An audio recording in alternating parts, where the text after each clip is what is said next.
如果你個仔諗住去相親，你一定要話俾佢聽，有5種嘅女人千祈唔好要。唔論你個仔係80後或者係90後，如果唔想個仔婚後苦不堪言，咁你就花2-3分鐘嘅時間，好好咁睇下呢個視頻。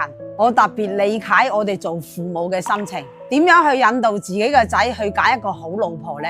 我同阿勁哥已經結婚咗40年啦，我哋見證過好多早結婚嘅，都唔知幾幸福，亦都有見過有啲30幾歲嘅男士因為選錯咗老婆而陷入咗婚姻危機。今日呢，我就同大家分享一下我自己認為邊幾種女人係唔可以娶返屋企。第一種，心裏面只有娘家冇婆家嘅人，因為結婚呢唔係2個人嘅事，係2個家庭嘅融合。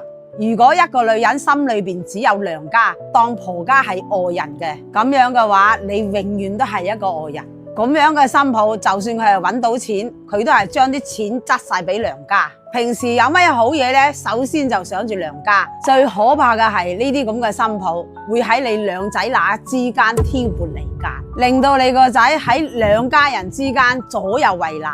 第二種，性格陰暗，中意記仇嘅女人，性格定命運，呢句話非常之真實。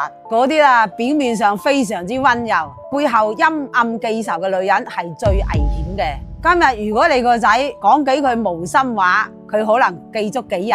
聽日你個仔加班冇及時回佢個信息，佢可能會懷疑你個仔唔愛佢啦。有啲男人呢，可能覺得冇乜所謂，佢可以包容佢，但係你要知道，長期生活喺壓抑同埋猜疑嘅婚姻，你會崩潰嘅。揀新抱一定要揀一個開朗、陽光、心胸開闊嘅，唔好要一個成日都係喺度疑神疑鬼、非常之小氣嘅人。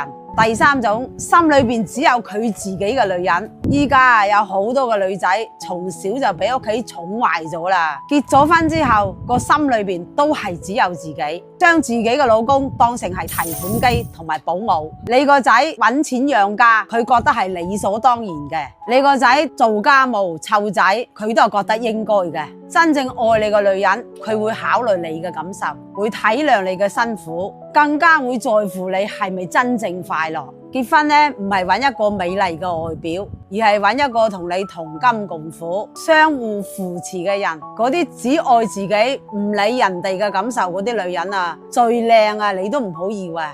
第四種，永遠都唔知足嘅女人。人生唔如意係正常嘅事，知足常樂先至係幸福嘅真諦。